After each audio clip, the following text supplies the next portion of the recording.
আপনার এই বইটির উত্তরোত্তর সফলতা কামনা করছি আমরা স্বপ্নপুরুষের।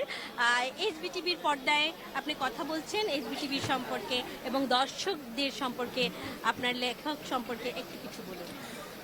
দর্শকদেরকে বলবো আপনারা বই পড়ুন, বই ভালোবাসুন।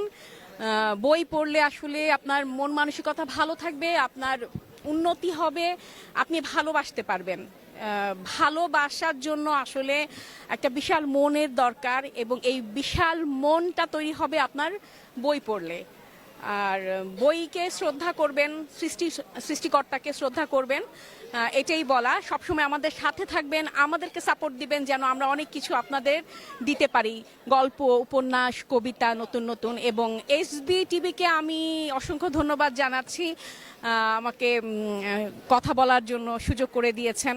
আপুকে অনেক ধন্যবাদ এবং এসবি টিভির ভাইয়া যে কর্ণধার বিএম এরশাদ ভাই, তো উনি অনেক ভালো একজন মানুষ। উনার সাথে আমার এর আগে একবার একটা সাহিত্য সংগঠনের অনুষ্ঠানে আড্ডায় দেখা হয়েছে। তো অনেক ধন্যবাদ জানাচ্ছি এবং ভাইয়ার উন্নতি কামনা করছি। আপনাকে অসংখ্য ধন্যবাদ আমাদের এসবিটিভির সঙ্গে থাকার জন্য। প্রিয় দর্শক, আমরা আজ এই পর্যায়ে এসেছি এবং স্বপ্নপুরুষ প্রতিটা নারীর স্বপ্নে থাকুক সেই শুভকামনা রইল। স্বপ্নের পুরুষ সবার মনে ছড়িয়ে যাক। ধন্যবাদ সকলকে। আল্লাহ হাফিজ।